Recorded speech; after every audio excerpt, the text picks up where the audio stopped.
오늘은 예수님을 만난 사람들 38번째 시간 막달라 마리아에 대해서 살펴보도록 하겠습니다. 드라마를 좋아하시는 분들은 아시겠지만 요즘 들어와서 드라마의 트렌드가 많이 바뀌었습니다. 예전에는 어떤 드라마든지 영화이든지 거의 대부분의 그런 주연 배우가 남성이 차지하고 있었죠. 그래서 남성들이 뭐 대기업의 그런 팀장으로 나오거나 아니면 남성들이 액션 배우로 이렇게 등장하는 드라마와 영화가 주를 이루었다라고 하면 요즘은 여성이 대세입니다. 그래서 여성이 이렇게 뭐 대기업의 그런 뭐 팀장으로 나오거나 아니면 여성이 액션 주인공으로 나오죠. 그래서 얼마 전에 했던 그런 이 눈물의 여왕이라고 하는 그런 드라마에서도 보게 되면 거기서 남자 주인공이 막 그 여자 주인공을 향해서 결혼하면 나를 뭐 내 손에 뭐 물 한 방울 묻혀주지 않다고 그랬더니 다 거짓말했잖아. 막 그런 대화도 나오지 않습니까? 원래 이제 그 예전 그 전통적인 드라마에서는 그 역할들이 좀 바뀌었었는데 요즘에서는 이렇게 여성의 그런 이렇게 지위도 많이 향상되고 또 여성의 그런 여성을 많이 부각시키는 그런 드라마와 영화들이 주를 이루고 있습니다. 우리가 성경을 보게 되면 여러 훌륭한 신앙 인물들이 등장할 때에 또 거기에서도 남성들이 많이 등장하는 것을 볼 수가 있어요. 하지만 그것은 당시에 그 사회가 고대 사회가 지극히 남성 중심의 그런 사회였기 때문에 그런 것이지 성경이 절대로 남자와 여자를 차별을 두거나 아니면 뭐 남성을 우월시하는 그런 것이 아니라는 것을 우리는 분명히 알아야만 됩니다. 그래서 사실상 당시 고대 문서에는 여성이 잘 등장을 하지 않는 것을 볼 수가 있는데 성경에는 굉장히 많은 믿음의 여성들이 많이 등장하는 것을 볼 수가 있습니다. 그리고 오히려 결정적인 순간에는 남자들보다 오히려 여성들이 훨씬 더 용감한 그러한 신앙을 보이고 진실한 신앙을 보이고 또 하나님으로부터 굉장히 칭찬을 많이 받는 그런 모습들도 우리가 발견할 수 있습니다. 사실상 오늘날의 교회가 이날 이때까지 성장하고 부흥할 수 있었던 것은 위대한 여성 성도들이 많았기 때문에 그래요. 여러분 어느 교회를 가보든지 여성이 많습니까? 남성이 많습니까? 여성이 많아요. 예. 남성이 많은 그런 교회는 좀 찾아보기가 힘들 정도로 이렇게 여성이 굉장히 많은 퍼센테이지를 차지하고 있는데 그것만 보아도 이 복음의 역사에서 여성들이 얼마나 중요한 역할을 하고 있었는지를 우리가 알 수 있는 대목입니다. 오늘 우리가 살펴볼 막달라 마리아는 정말로 이 모든 여성 성도들의 그런 귀감이 될 뿐만 아니라 그것을 넘어서서 모든 성도들에게 있어서 귀감이 되는 사람이라고 할 수 있습니다. 이 막달라 마리아의 신앙은 굉장히 용감합니다. 그리고 그 신앙에는 의리가 있어요.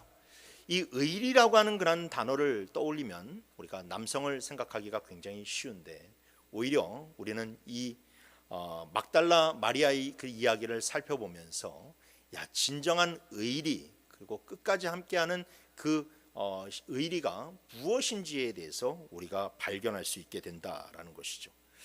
그리고 더 나아가서 놀라운 것은 예수님께서 부활하셨을 때에 가장 먼저 찾아주신 사람이 바로 이 막달라 마리아였다라는 겁니다. 물론 첫 번째라는 것이 항상 큰 의미를 가지고 있는 것은 아니지만 이 막달라 마리아를 처음 찾아오신 것만큼은 그 무게가 다를 수가 있습니다. 왜냐하면 예수님의 그 빈무덤에 예수님의 수제자라고 할 수 있는 베드로도 왔었고 그리고 예수님이 사랑하는 제자라고 여겨지던 사도 요한도 왔었는데 예수님이 베드로도 돌려보내고 요한도 돌려보내고 모든 사람들을 다 돌려보낸 후에 기다리셔서 만나 주신 사람이 바로 이 막달라 마리아였기 때문에 그렇습니다. 도대체 막달라 마리아는 어떤 여인이었길래 부활하신 예수님이 제일 처음 찾으신 것일까요? 오늘 함께 우리가 막달라 마리아에 대한 이야기를 살펴보고 그 가운데 주시는 은혜와 감동을 함께 나누기를 주님의 이름으로 축원합니다. 첫 번째로 막달라 마리아는 베푸신 은혜를 늘 기억하고 있는 사람이었음을 여러분들 믿으시길 바랍니다. 베푸신 은혜를 늘 기억하고 있는 사람. 여기서 이 늘이라고 하는 단어가 중요합니다. 항상 기억하고 있는 사람이었다라는 것이죠. 먼저 이 여인은 우리에게 매우 익숙한 마리아라고 하는 이름을 가지고 있습니다. 이 베드로와 요셉, 그 시몬이나 아니면 요셉이라고 하는 이름이 당시의 그런 남자들 이름 중에서 매우 흔한 이름이었다면, 이 여자들 중에서 매우 흔한 이름이 있는데 그것이 바로 이 마리아라고 하는 이름이었어요. 신약 성경을 보게 되면 여러 명의 마리아가 등장합니다. 예수님의 어머니였던 마리아가 있고, 그리고 나사로의 누이였던 마리아가 있고, 그리고 마가복음의 저자 마가 요한의 어머니의 이름도 마리아였습니다. 그리고 예수님의 제자들 중에서 작은 야고보 사도의 어머니도 마리아였고, 로마서 15장에 보게 되면 이 사도 바울이 초대교회 일꾼 중에 마리아라고 하는 그런 사람에게 문안하는 것을 볼 수가 있습니다. 여러 명의 그런 마리아가 등장하고 있어요. 마리아라고 하는 이름이 이토록 흔하고 또 인기가 있었던 이유는 마리아는 헬라어이고 이것을 히브리어 발음으로 바꾸면 미리암이 되기 때문에 그렇습니다. 그러니까 이 미리암이라고 하는 이름이 마리아하고 똑같은 거예요. 그러니까 모세의 그런 누이였던 그런 아주 믿음의 그런 사람 미리암이었기 때문에 많은 그런 부모들은 딸을 낳았을 때 그 딸의 이름을 마리아라고 지어 주었습니다. 이렇게 마리아라고 하는 사람이 많다 보니까 우리가 이 앞에서 종종 살펴보았듯이 이럴 경우에는 그 이름을 구분하기 위해서 무엇을 한다? 그 앞에다가 지역의 이름, 그 사람의 고향 출신 이름을 이 출신을 붙이는 것을 볼 수가 있어요. 그래서 이 마리아도 다른 마리아와 구별하기 위하여서 그 여인의 고향이었던 막달라라고 하는 그러한 동네의 이름을 따서 막달라 마리아라고 그렇게 부르는 것이지, 이름 자체가 막달라 마리아는 아니라는 것을 여러분들 잘 아실 겁니다. 이 막달라라고 하는 곳은 예수님이 주 활동 무대였던 이 가버나움에서 약 4km 정도 떨어진 해변에 있는 작은 마을입니다. 여러분들이 지금 사진에서 보시는 것처럼 저렇게 오른편에 갈릴리 바다가 크게 있고, 저 위쪽에 노란색으로 동그라미를 이렇게 치고 있는 것이 바로 예수님이 항상 활동하시던 가버나움이라고 하는 동네의 그런 지역이고, 이 밑에 빨간색 원으로 그려진 것이 막달라라고 하는 그런 동네입니다. 그래서 한 약 4km 정도가 그렇게 떨어져 있게 되는데, 예수님이 항상 갈릴리 지역을 순회하시면서 이렇게 사역을 하셨기 때문에 아마 예수님께서 이 막달라 동네도 방문을 하셨을 것이고, 그때에 이 막달라 마리아와 함께 이렇게 인연이 맺어지는 그러한 것으로 우리가 추정해 볼 수가 있죠. 그런데 이 성경을 보게 되면 이 막달라 마리아에게 그냥 막달라 마리아, 이 막달라라고 하는 수식어 이외에도 또 다른 수식어가 붙는 것을 볼 수가 있는데, 그것은 바로 7 귀신이 나간 자라는 거예요. 누가복음 8장 2절 말씀에 보면, 또한 악귀를 쫓아내심과 병고침을 받은 어떤 여자들 곧 7 귀신이 나간 자 막달라인이라 하는 마리아와 라고 그렇게 나오고 있고, 그리고 이 마가복음 16장 9절 말씀에 보면 예수께서 안식 후 첫날 이른 아침에 살아나신 후 전에 7 귀신을 쫓아내어 주신 막달라 마리아에게 먼저 보이셨다라고 기록되어 있는 것을 볼 수가 있습니다. 성경에는 예수님께서 귀신을 쫓아내는 그런 사건들이 여러 개가 등장을 하게 됩니다. 그럼에도 불구하고 이 막달라 마리아의 안에 들어있던 7 귀신을 쫓아내는 사건은 기록되어 있지 않아요. 그런데 굳이 막달라 마리아를 소개할 때에 이 여인에게 예전에 7 귀신이 들어가 있었는데 예수님께서 그 7 귀신을 쫓아주셨다라고 하는 말을 굳이 그 안에 강조해서 이렇게 소개하고 있는 것은 마리아가 왜 예수님을 그렇게 헌신적으로 따르고 있는지 그 이유를 보여주기 위함입니다. 7 귀신에게 지배를 받았다라는 것은 정상적인 삶이 불가능했다라는 것을 의미해요.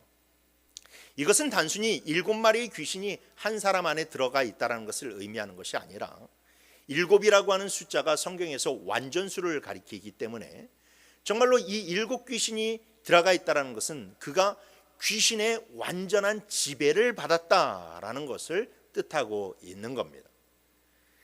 귀신의 그런 지배를 받으니까 여러분 정상적인 삶을 살아갈 수가 없죠.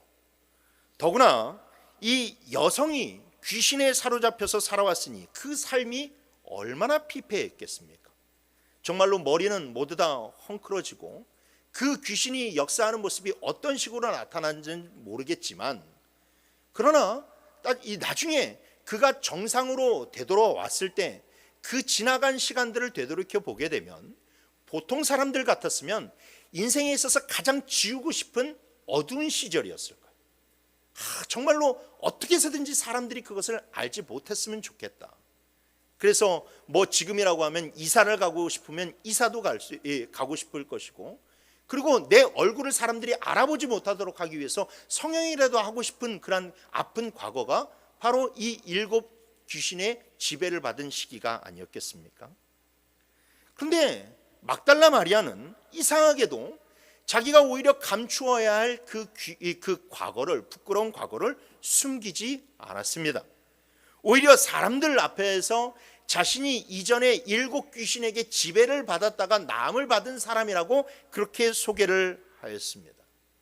그리고 그것이 계속해서 이 복음서를 통해서 우리들에게 전해주고 있다라는 것이죠.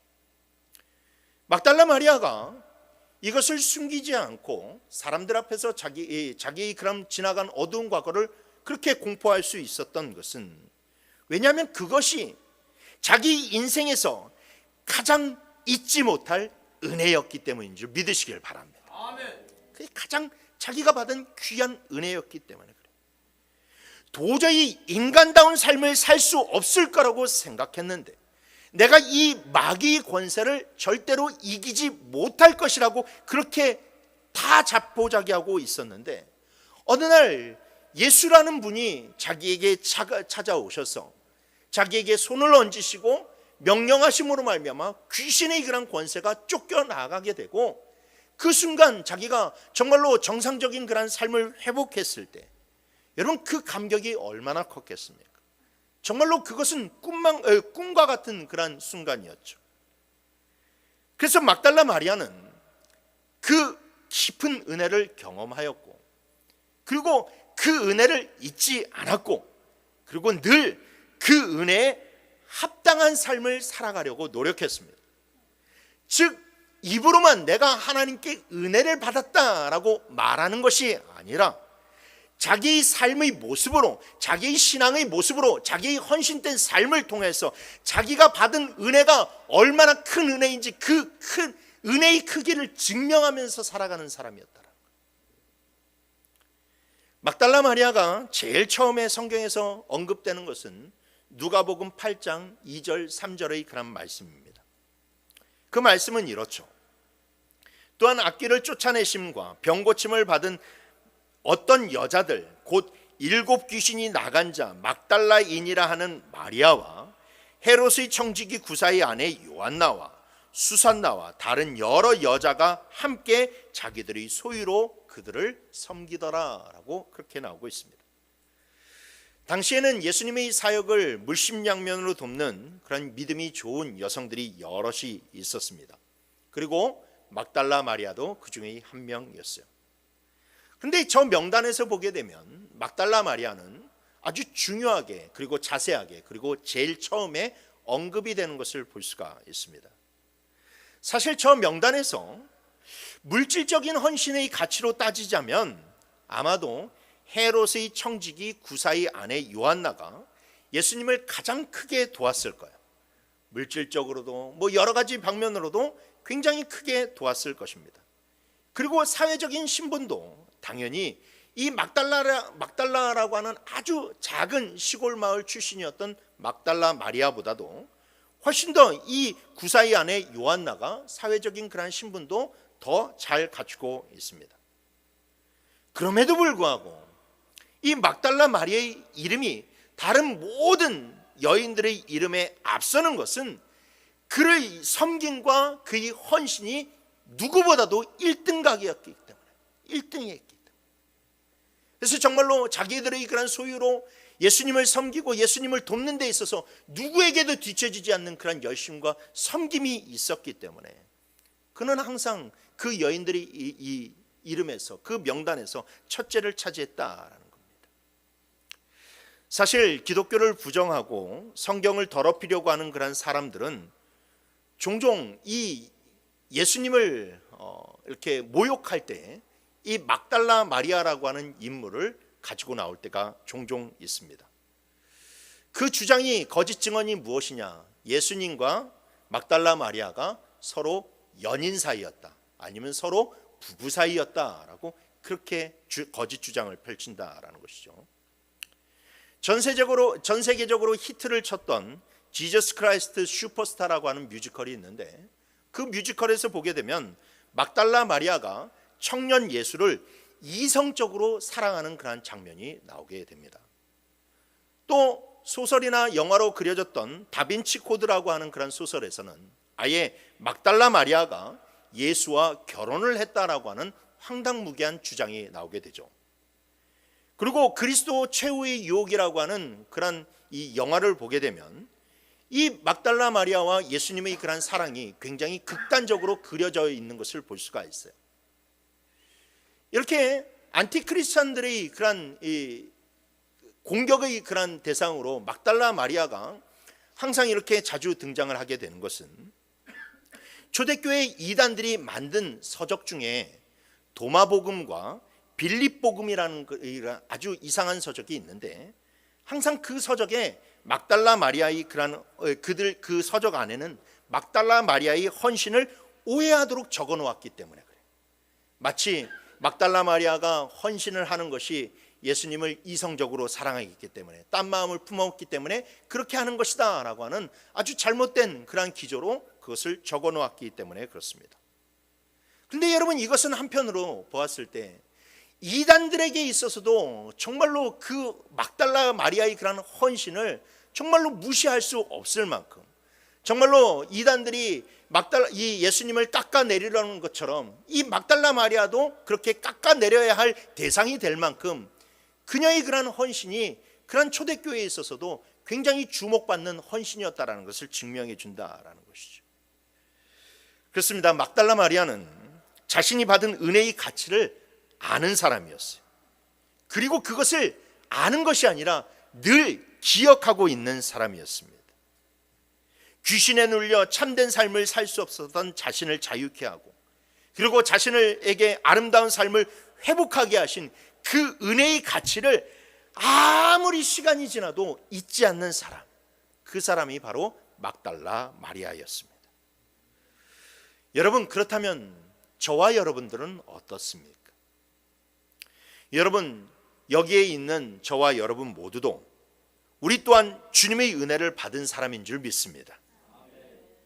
우리 가운데는 정말로 대부분의 그런 분들이 주님으로부터 받은 은혜의 그런 감격이 있고, 그리고 구원의 감격이 있고, 또한 그 삶 가운데서 주님께서 펼쳐주시는 또 다른 여러 은혜를 받으신 경험이 있는 줄 믿습니다. 그렇다면 여러분들은 어떻습니까? 그 은혜를 간직하고 있습니까? 여전히 그 은혜가 여러분들이 심장을 뛰게 만들고 있습니까? 아니면 여러분들이 받았던 그 구원의 감격과 그 크신 그 지난날의 은혜는 까마득히 잊어버리고 지금 현재만 바라보면서 주님이 내 기도를 들어주시지 않는다고, 주님이 나에게 지금 복을 주시지 않는다고, 주님이 지금 내 문제를 해결해 주시지 않는다고 주님께 실망하고 불평하고 주님과의 그런 사이가 멀어지지는 않았는지요. 소아시아 7교회 중에 에베소 교회라는 곳이 있습니다.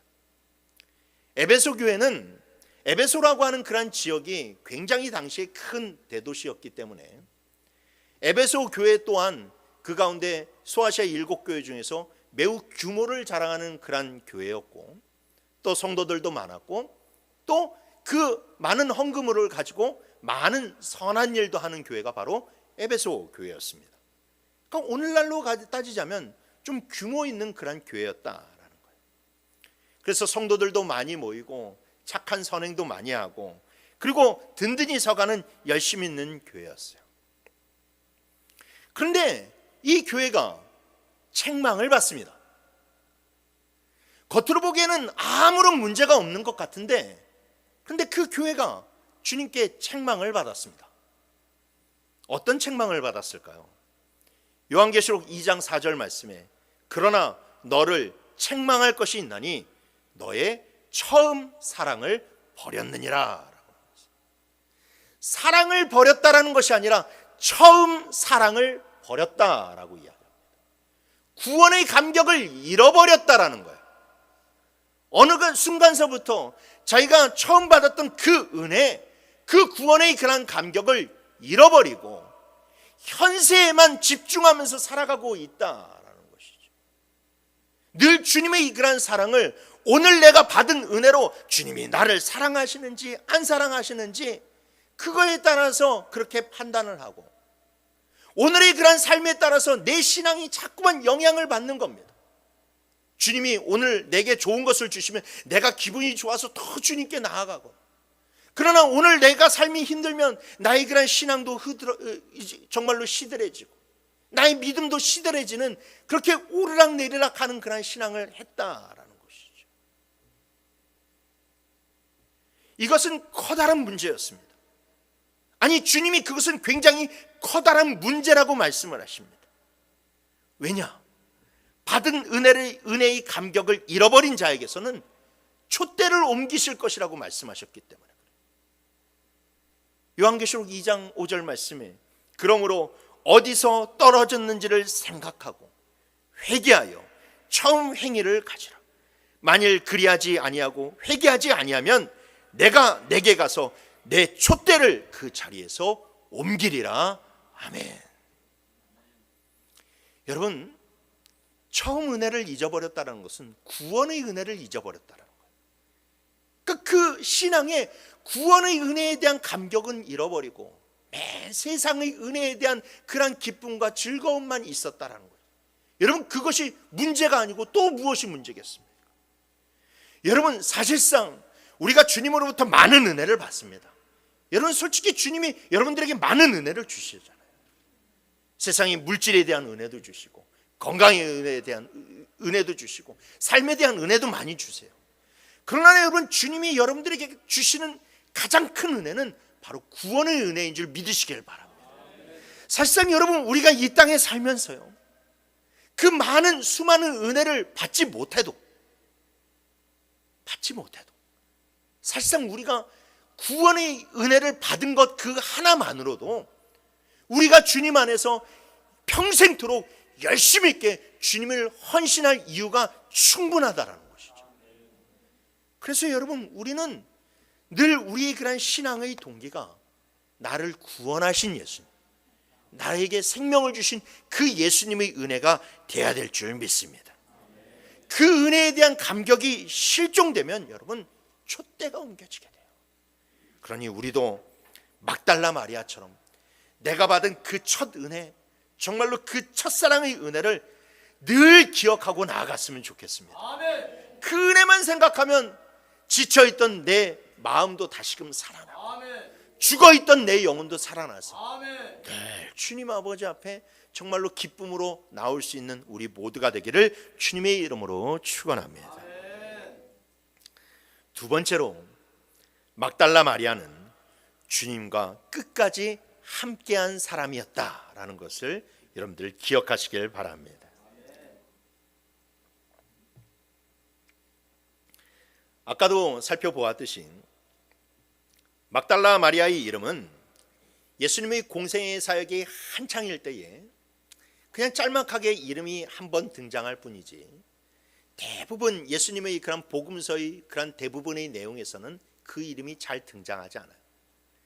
예수님이 한창 사역하시고 귀신을 쫓아내시고 또 죽은 자를 일으키시고 또 많은 사람들을 가르치실 때에 그 예수님의 주변에서 항상 보였던 사람들, 그리고 이름이 거론되었던 사람들은 예수님의 12 제자들이었습니다. 그런데 이 복음서가 후반부에 갈수록 이제 후반부에 이르게 되면 그제서야 막달라 마리아라고 하는 이름이 등장을 하게 됩니다.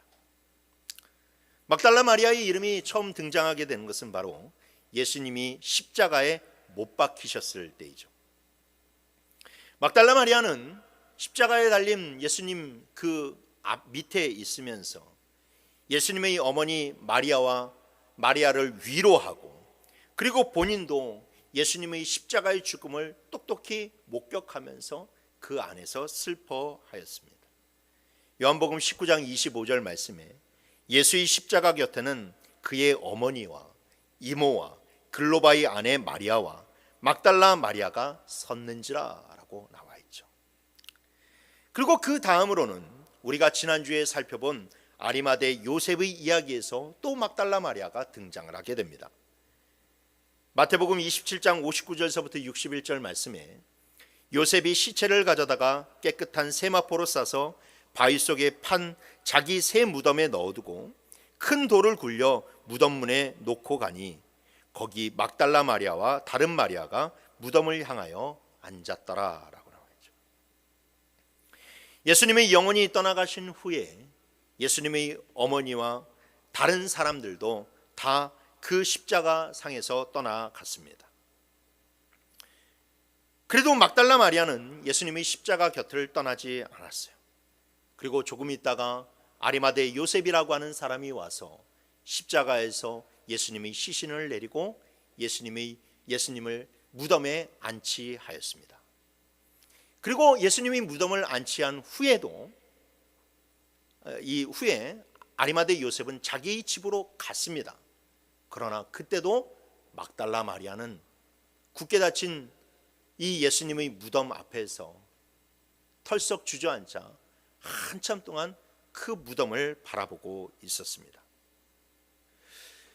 여러분, 복음서의 이야기가 왜 후반부로 갈수록 마리아라고 하는 이름이 자꾸만 언급되는 것일까요? 결국 그녀만이 끝까지 그 자리에 남아 있었기 때문에 그렇습니다. 사람이 많이 있었을 땐 몰랐습니다. 예수님을 사랑한다고 하는 수많은 사람들이 예수님을 둘러싸고 있었을 때는 몰랐어요. 그냥 눈앞에 보이는 자기가 주님의 수제자라고 떠들고 내가 주님을 위해서 헌신하겠다고 내가 첫째 가는 제자라고 떠드는 그런 제자들이 있었을 때는 눈앞에 제자들만 보였습니다. 제자들의 이름만 언급됐습니다. 그런데 예수님이 잡히시고 그 제자들이 하나 둘씩 다 뿔뿔이 흩어져서 예수님의 곁을 떠나갔죠. 이렇게 많은 사람들이 떠나가고 몇몇의 여성들이 보였을 때 그제서야 막달라 마리아가 시야에 들어오기 시작했습니다. 그리고 그 십자가 밑에서 슬퍼하던 그러한 사람들도 하나둘씩 자기 집으로 돌아갔습니다. 예수님의 시신을 수습했던 아리마대 요셉도 집에 돌아가고 이제 예수님 무덤 앞에 남아있는 그 사람 막달라 마리아만 남았을 때 그때 우리들이 볼 수 있는 것은 막달라 마리아밖에 없었다라는 것이죠. 즉 무대에서 수많은 사람들이 있다가 하나둘씩 다 퇴장을 하고 이제 막달라 마리아가 혼자 끝까지 남아 있었을 때에 그 무대에 핀 조명이 비추기 시작을 하면서 오로지 막달라 마리아만 보이고 막달라 마리아의 그런 이름이 나오게 되었다. 사람이 많이 있었을 땐 몰랐지만, 사람이 많이 있었을 때는 그 뒤에서 이름도 빛도 없이 묵묵히 예수님을 섬기는 일에 최선을 다했던 막달라 마리아는 보이지 않았지만, 그러나 사람들이 다 떠나가고 그곳에 끝까지 남아 있었던 막달라 마리아만 결국 마지막에 보이게 되었다라는 것이죠. 이게 바로 하나님의 시선이었습니다. 하나님의 시선은 막달라 마리아에게 머물고 있었어요. 하나님은 굳게 닫힌 무덤 앞에서 흐느껴 울고 있던 막달라 마리아를 보셨습니다. 이는 부활의 아침에도 마찬가지였습니다. 막달라 마리아는 아직 어두운 시간에 다른 여인들과 함께 예수님의 무덤을 찾았습니다. 그런데 그곳의 무덤의 문이 열려 있고 예수님의 시신이 온데간데 없었어요. 그래서 황급한 막달라 마리아는 제자들을 찾아가서 누가 예수님의 시신을 가져갔나 보다라고 그렇게 보고를 하였습니다. 그 소식을 들은 베드로와 요한이 정말로 다른 박질하여서 예수님의 무덤에 왔습니다. 그리고 그 빈 무덤의 현장을 보게 되었어요. 너무나도 황당한 일이 벌어진 겁니다. 그런데 이 두 제자는 허허라고 하는 그런 말만 하다가 결국 그 자리를 떠나서 또 자기 집으로 돌아가 버리고 말았어요. 새벽에 함께 왔던 여인들도 무슨 일이 있었는지 그 자리를 비우고 말았습니다. 그런데 막달라 마리아는 그 자리를 도저히 떠날 수가 없었어요. 너무 황망한 사건이었습니다. 예수님이 돌아가신 것도 황망한데 예수님의 시신이 없어졌다니 너무나도 황망해서 그 자리에 털썩 주저앉고 흐느껴 울면서 그 자리를 뜰 수가 없었다라는 것이죠. 얼마나 울었을까요? 그는 또 혹시나 하는 마음에, 진짜 아쉬운 마음에 무덤 안을 들여다보았습니다. 그런데 그때 놀라운 광경이 그 무덤 안에서 펼쳐지게 되죠.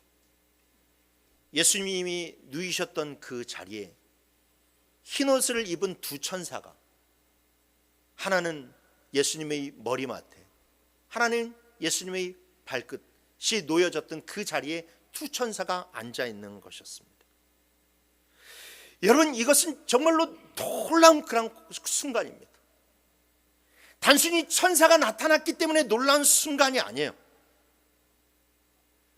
여러분, 성경은 구약 성경에서부터 계속해서 예수 그리스도께서 이 땅에 오실 것에 대해서 예표를 하고 있습니다. 그 중에서도 예수님에 대한 가장 확실한 예표가 무엇이냐? 바로 성막과 성전이었죠. 성막과 성전은 예수님을 상징하고 있습니다.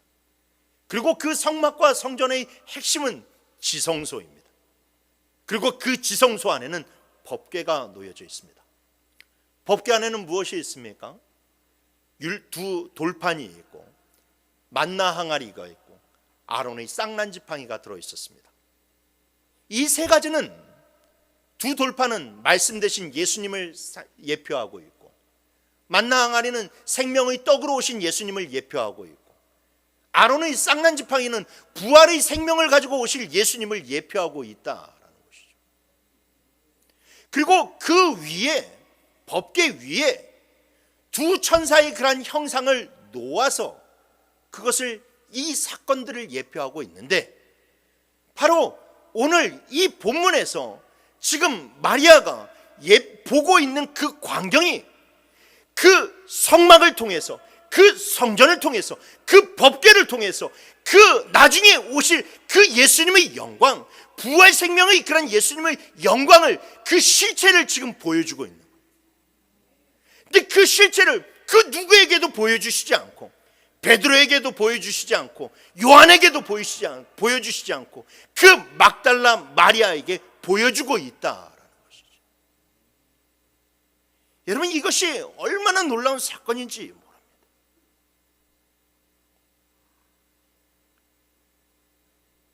당신이 모든 상식을 깨고 남자가 아닌 여자, 정식 사도가 아닌 그냥 일반 제자 막달라 마리아라고 하는 사실은 우리에게 대단한 충격을 안겨줍니다. 그렇습니다, 여러분. 주님은 사람을 외모로 보지 않으십니다. 주님은 사람을 성별로 보지도 않으십니다. 주님은 사람을 직분으로 보시지 않습니다. 하나님은 항상 그 중심을 보십니다. 끝까지 남아있는 믿음을 보신다라는 것이죠. 왜 끝까지 있어야 하느냐? 여러분, 끝까지 있어야 그 믿음이 진실되다라는 것이 증명되기 때문에 그렇습니다. 여러분, 믿음은 그냥 믿는다고 증명되는 것이 아니에요. 늘 주님이 곁에 있어야 그것이 진짜 믿음이 된다는 거예요. 힘들어도, 고난이 있어도, 인생에 두려운 순간이 있어도, 아니면 세상에 유혹이 있어도 내가 끝까지 주님의 곁을 지키는 믿음, 그게 진짜 믿음이라는 것이죠. 교회 안에 내가 가지고 있는 직분이나 영향력과 비중과는 상관이 없이, 누가 나를 알아주건 누가 나를 칭찬하건 그런 것과 전혀 상관이 없이 내 안에 오로지 주님을 뜨겁게 사모하는 그런 마음으로 주님 곳에 내가 있는 것, 여러분, 그게 바로 주님께서 가장 귀하게 여기시고 주님께서 가장 먼저 찾으시는 믿음인 줄 여러분들 믿으시길 바랍니다. 아멘. 누가복음 18장 8절 말씀에 보면 예수님이 말세에 대해서 이야기를 하시면서 이렇게 이야기하시죠. 내가 너희에게 이르노니 속히 그 원한을 풀어 줄이시리라. 그러나 인자가 올 때에 세상에서 믿음을 보겠느냐. 인자가 올 때에 세상에서 믿음을 보겠느냐. 이 말씀은 주님이 오실 때에 믿음을 포기하는 사람들이 많이 있다라는 겁니다. 많이 있다라는 거예요. 믿는다고 하는 사람들이 많았는데 점점 마지막 때로 치달을수록 믿음을 가진 사람들이 적어진다라는 것이죠. 그렇습니다, 여러분. 세상의 말세가 가까울수록 믿음을 포기하는 자들이 많습니다. 세상 일이 바쁘다고 믿음을 포기하고, 먹고 살기 힘들다고 믿음을 포기하고, 세상에서 내가 하고 싶은 일들이 있다라고 믿음을 포기하고, 내가 예수를 믿으면 불이익을 당할까 봐 믿음을 포기하는 사람들이 많이 생긴다라는 겁니다. 그러나 여러분, 그런 믿음으로는 구원을 받을 수가 없고, 그런 믿음으로는 주님이 그 놀라우신 영광을 볼 수 없다라는 것을 우리는 반드시 기억해야만 됩니다. 아멘. 여러분, 우리의 믿음은 그냥 입술로 증명되고 있는 것이 아니라 우리가 있는 이 자리로 증명됨을 여러분들 반드시 기억하십시오. 아멘. 어려워도, 힘들어도, 고난이 있어도, 세상의 그런 유혹거리가 있어도 내가 정말로 주님을 믿고 그 주님이 계신 그 자리에 내가 있을 때에 주님께서 내게 은혜를 베풀어 주시고 지극히 큰 영광을 보여주시고 여러분들이 그런 믿음을 칭찬하신다는 것을 늘 기억하면서 끝까지 여러분들이 믿음을 지키는 성도님들이 되시길 주님의 이름으로 축원합니다. 마지막 세 번째로 막달라 마리아는 자기의 이름을 들은 사람이었다라는 것을 여러분들 기억하시길 바랍니다. 막달라 마리아가 무덤 안을 들여보다가 문득 뒤에서 인기척이 들려지는 것을 느꼈습니다. 그래서 뒤를 돌아보았더니 거기에는 부활하신 예수님이 서 계셨어요. 그런데 막달라 마리아는 그분이 예수님이신지를 알아보지 못합니다.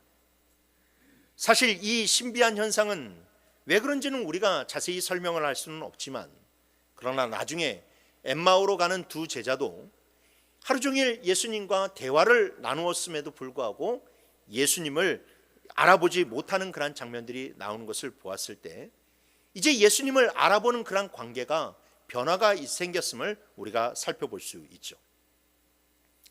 막달라 마리아는 예수님이 동산지기인 줄 알고 예수님의 시신이 어디에 있는지 알려달라고 이야기를 합니다. 알려주기만 하면 자기가 그 시신을 수습하겠다라고 그런 거예요.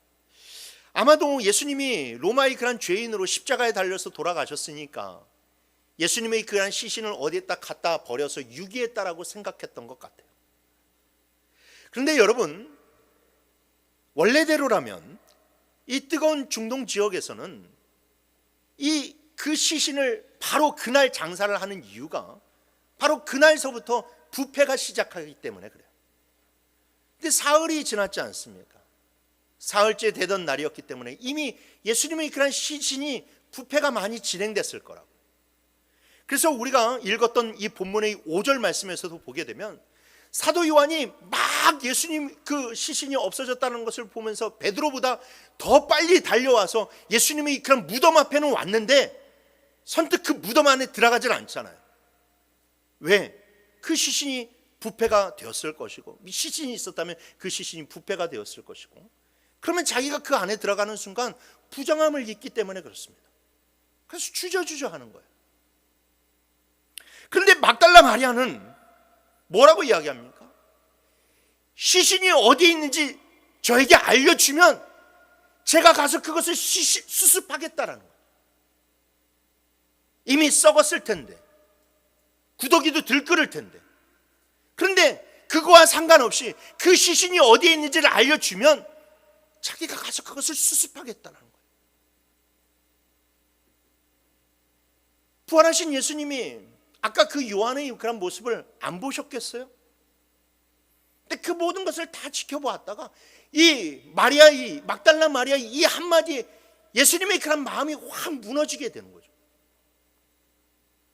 그래서 예수님이 그 아름다운 마음을 보시고 막달라 마리아의 이름을 불러주십니다. 오늘 본문 16절 말씀에 예수께서 마리아야 하시거늘, 그 순간 마리아는 자기 앞에 계신 분이 예수님이라는 사실을 알아차립니다. 자신의 이름이 불리기 전에는 예수님을 알아보지 못했지만 자신의 이름이 불리는 순간 예수님을 알아보게 되죠. 여러분, 그렇습니다. 주님의 음성을 듣는 것, 이거는 진실한 믿음의 특성 중 하나입니다. 여러분들 반드시 기억하세요. 진실한 믿음을 가지고 있으면 주님의 음성을 들을 수 있어야만 돼요. 다른 음성이 아닌 나의 이름을 부르시는 그 음성을 들을 수 있어야만 됩니다. 일찍이 예수님은 자신과 성도의 관계를 목자와 양의 관계로 설명을 하셨죠. 양은 지독한 근시입니다. 그래서 이 시각을 가지고 주인을 판단하지 않습니다. 양은 오로지 음성으로 자기 주인을 판단을 하게 되죠. 그래서 제가 여러분 예전에도 한번 그런 동영상을 보여준 적이 있었지만 이 목자가 그냥 한마디를 하니까 저 멀리 있던 그런 양들 그냥 수백 마리가 막 뛰어서 목자에게 오지 않습니까? 그래서 예수님이 자신과 성도와의 그런 관계를 목자와 양의 그런 관계로 설명해 주셨어요. 요한복음 10장 3절 말씀에 문지기는 그를 위하여 문을 열고 양은 그의 음성을 듣나니 그가 자기 양의 이름을 각각 불러 인도하여 내느니라 라고 얘기했고, 요한복음 10장 27절 말씀에 내 양은 내 음성을 들으며 나는 그들을 알며 그들은 나를 따르느니라 라고 얘기하셨습니다. 그렇습니다. 여러분, 참된 믿음이란 주님이 나의 이름을 부르시는 것을 듣는 거예요. 그냥 무조건 일방통행이 아닙니다. 여러분, 기독교의 믿음은 절대 일방통행이 아니에요. 다른 종교의 그런 믿음은 일방통행이잖아요. 그러니까 말 못하는 그런 돌에도 절을 하고, 그런 목석에게도 절을 하고, 그럼 우상에게도 절을 합니다. 일방통행이에요. 그냥 내가 믿는다예요. 그러나 여러분, 기독교의 믿음은 그런 믿음이 아닙니다. 소통하는 믿음. 내가 주님을 믿고 또 나를 부르시는 그 음성을 듣는 게 우리 믿음의 특성입니다. 그래서 여러분, 우리들의 그런 믿음은 내가 그런 확실한 증거를 가지고 있기 때문에 거짓된 믿음이 아니죠. 거짓된 믿음. 나의 이름이 불려질 때에 비로소 내 눈에 주님이 보여요. 나의 이름이 불려질 때에 내 영혼이 살아나게 되고, 여러분 결국 우리가 나중 부활도 나의 이름이 들려질 때에 우리의 부활도 이루어짐을 믿으시길 바랍니다. 여러분 나사로가 죽었다 살아날 때에 예수님이 뭐 특별한 일을 하셨습니까? 그 썩어져가는 그런 시체, 그 냄새나는 그런 시체를 두고 예수님이 하셨던 것은 딱 한 가지였어요. 나사로야, 일어나라. 나사로야, 나와라 라고 하는 그 나사로의 이름을 부르실 때에 그 죽어있던 나사로가 살아났다라는 것이죠. 그래서 나중에 우리가 무덤 속에서 일어날 때에도 내 이름을 부르시는 그 주님의 음성을 듣고 깨어나게 될 것이. 요한복음 5장 25절 말씀에 진실로 진실로 너희에게 이르노니 죽은 자들이 하나님의 아들의 음성을 들을 때가 오나니 곧 이때라. 듣는 자는 살아나리라. 아멘. 여러분 그래서 듣는 것이 중요합니다. 주님의 음성을 듣는 것이 중요해요. 지금 듣지 못하는데 여러분 어찌 우리가 죽어서 그 음성을 들을 수가 있어요? 그래서 지금 여러분 들을 수 있어야만 됩니다. 여러분 내 이름을 부르시는 그 음성을 듣는다는 것은 선포되는 말씀 가운데서 나를 발견하는 것입니다. 즉 선포되는 말씀이 나의 이름을 부르시면서 나를 향한 말씀이라고 들려져야 된다라는 거예요. 성경 말씀은 지식이 되어서는 안 됩니다, 여러분. 아무리 줄줄 성경을 꿰차고 많은 성구를 외우고 많은 성경의 지식이 있어도 여러분 그 지식이 여러분들을 구원하지 못합니다. 주님의 말씀이 살아있는 말씀이라고 하는 것은 그 말씀이 지금 나를 향해서 하고 있고 오늘의 나의 삶에 대해서 이야기하고 있고 그리고 내가 내일 살아갈 그 삶에 대해서 이야기하고 있기 때문에 주님의 말씀은 살아있는 말씀이라고 이야기합니다. 절대 나와 동떨어진 말씀이 아니라는 것이죠. 성경의 말씀이 내게 하시는 말씀으로 들려질 때 은혜가 펼쳐지게 되고 여러분 내 안에 눈물이 쏟아지게 돼요. 매번 성경 말씀이 그냥 남의 이야기로만 듣고 3인칭 관점에서만 자꾸 성경 말씀을 들으려고 하니까 말씀이 내게 들려지지 않잖아요. 얼마나 내 신앙이 고목 같습니까? 그러나 1인칭의 관점으로 내 말씀이 들려질 때에 말씀은 더 이상 공허한 메아리가 아니고 주님은 책 속에 갇혀있는 주님이 아니고 내 안에 내 곁에 살아계신 주님인 줄 믿으시길 바랍니다. 성도 여러분, 주님을 만나는 것은 어떤 주술적인 방법이나 신비적인 방법에 의해서 이루어지는 것이 절대 아닙니다. 주님의 말씀이 나를 향한 말씀이라는 것이 내 귀에 들려질 때에 비로소 우리가 주님을 만날 수 있고 나를 위해 예비해 놓으신 그 은혜의 장이 열립니다. 그러니 늘 말씀 속에서 여러분 자신을 발견하시길 바랍니다. 여러분들이 이름을 발견하시길 바랍니다. 여전히 주님은 여러분들의 이름을 부르시면서 애타게 찾으시면서 말씀을 여러분들에게 선포하고 계시니 늘 그 말씀 가운데 우리 자신을 발견하고 그래서 주님과 함께 은혜의 삶을 살아가는 우리 모두가 되기를 주님의 이름으로 축원합니다.